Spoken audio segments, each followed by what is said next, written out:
Hello दोस्तों। हम आज की इस वीडियो में कंटिन्यू करने वाले हैं फंडामेंटल राइट्स की सीरीज़ को।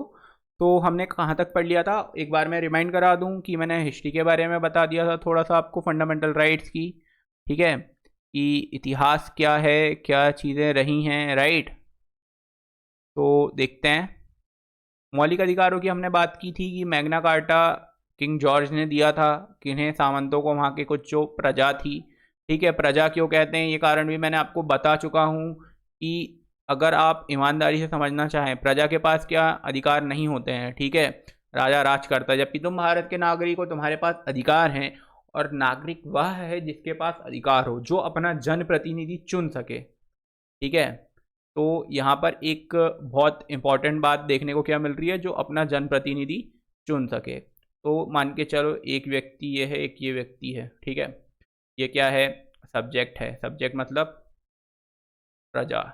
और ये पर्सन जो है ये क्या है, सिटीजन है, नागरिक है। तो दोनों में डिफरेंस क्या होंगे, इसके पास क्या होंगे, जो राइट्स होंगे ना वो कम होंगे, ड्यूटीज़ ज़्यादा होंगी। ये जो व्यक्ति, इसके पास क्या होंगे, राइट्स अधिक होंगे और ड्यूटीज़ कम होगी।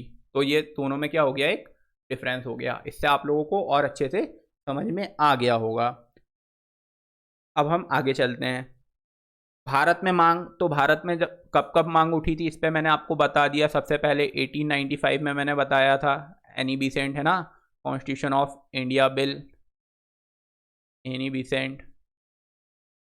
ठीक, के बाद मैंने आपको फिर बताया था 1918 का CWC, कांग्रेस वर्किंग कमेटी, है ना, गवर्नमेंट ऑफ इंडिया एक्ट 1919।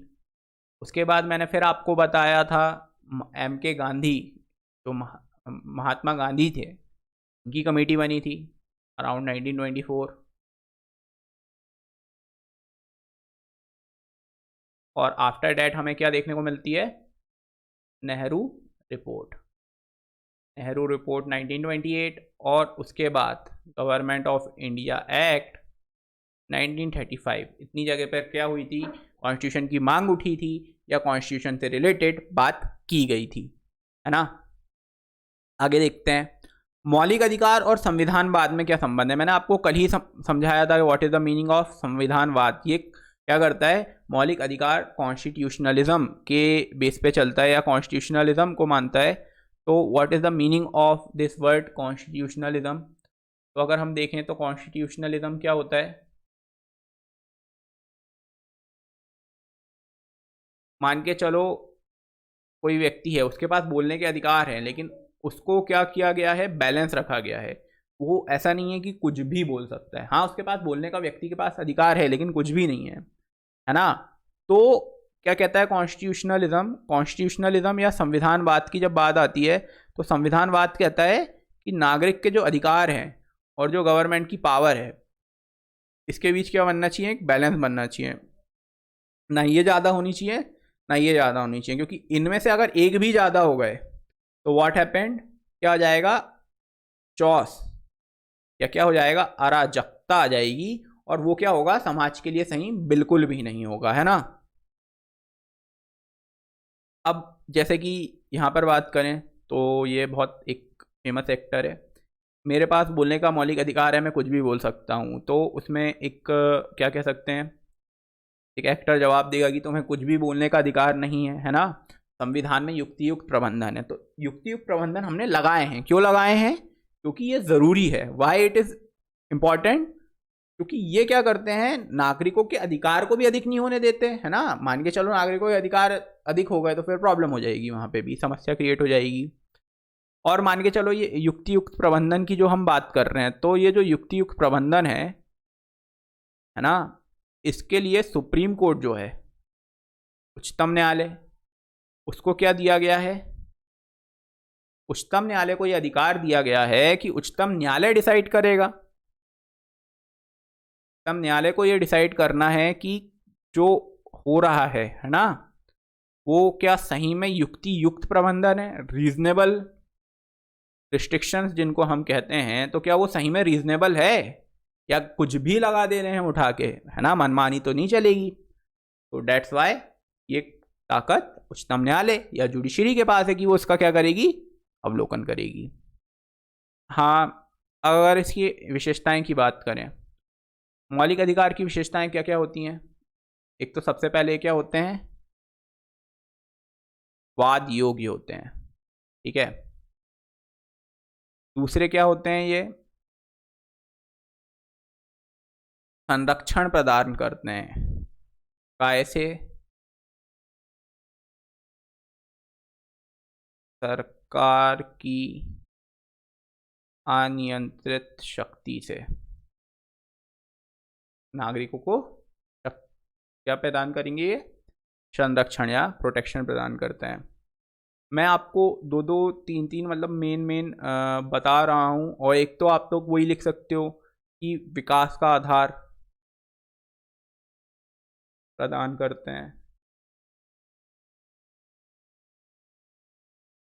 दो तीन चीज़ें तो आप मतलब बिल्कुल एज इट इज़ लिख सकते हो, और मैं अधिकारों के लिए हम क्या करेंगे, प्रॉपर वीडियो लाएंगे, उसमें जितने 12 विशेषताएं हैं अधिकारों की वो बहुत अच्छे से समझ लेंगे, ठीक है। अब बात करते हैं अनुच्छेद 12 की। अनुच्छेद 22 में इसलिए स्टार्ट करना चाह रहा हूँ क्योंकि लेक्चर काफ़ी बड़ा हो जाएगा, जहाँ तक मुझे समझ में आ रहा है। आर्टिकल 12 की अगर हम बात करें तो आर्टिकल 12 में हमें क्या समझ में आता है, अनुच्छेद 12 बता रहा है कि राज्य के अंतर्गत क्या क्या आएगा। जैसे राज्य के अंतर्गत क्या क्या आएगा, सेंट्रल गवर्नमेंट प्लस पार्लियामेंट, है ना, संघ सरकार और संसद, ठीक है। इसके अलावा आएगा स्टेट गवर्नमेंट, राज्य सरकार, राज्य विधानसभा एवं विधान परिषद, अगर जहाँ विधान परिषद है, स्थानीय संस्थाएं, लोकल बॉडीज, ठीक है। के अलावा अन्य संस्थान, तो ये सब काय में आएंगे, राज्य के अंतर्गत आएंगे, कुछ हद तक कुछ निजी संस्थान भी, या कुछ ऐसे संस्थान जो राज्य द्वारा पोषित हों, ठीक है। तो इसको आप समझने की अगर कोशिश करो तो इसमें पूरा बताया गया है कि राज्य है क्या, राज्य के अंतर्गत क्या क्या आता है, क्योंकि राज्य वर्ड जब जब आएगा आप कंफ्यूज होंगे, लेकिन जब ये सिर्फ पता रहेगा कि राज्य के अंतर्गत ये चीज़ें आ रही हैं तो आप उसमें कंफ्यूज नहीं होंगे, आप परेशान नहीं होंगे, आपको समझ में रहेगा कि हाँ ये चीज़ें जो हैं राज्य के अंतर्गत आती है। अब हम चलते हैं अगले अनुच्छेद में, अनुच्छेद 13, बहुत इंपॉर्टेंट, बहुत महत्वपूर्ण अनुच्छेद है ये, को ये कह सकते हैं कि बहुत ध्यानपूर्वक करना चाहिए, है ना। अनुच्छेद 13 कहता क्या है, अनुच्छेद 13 बात करता है any law which is inconsistent with fundamental rights will be declared unconstitutional. कोई भी कानून जो मूल अधिकारों, मौलिक अधिकारों के विरुद्ध होगा, क्या कर दिया जाएगा, असंवैधानिक घोषित कर दिया जाएगा, ठीक है। ये हमें कहाँ देखने को मिल रहा है, ये हमें देखने को मिलता है आर्टिकल 13 में। आर्टिकल 13 को समझने से पहले हमें क्या देखना पड़ेगा, कुछ केस देखना पड़ेगा। ये लॉ की जरूर बात करता है, लेकिन किस लॉ की, सुप्रीम कोर्ट ने क्या क्या कहा है, तो इसके लिए लगभग हमें काफ़ी लंबा पीरियड तय करना है और केसेस को देखना है। तो हम कब से कब तक के केसेस को देखेंगे, इसमें 1952 से हम चालू करेंगे और 1980 तक के जितने केसेस हैं उनको समझेंगे, है ना।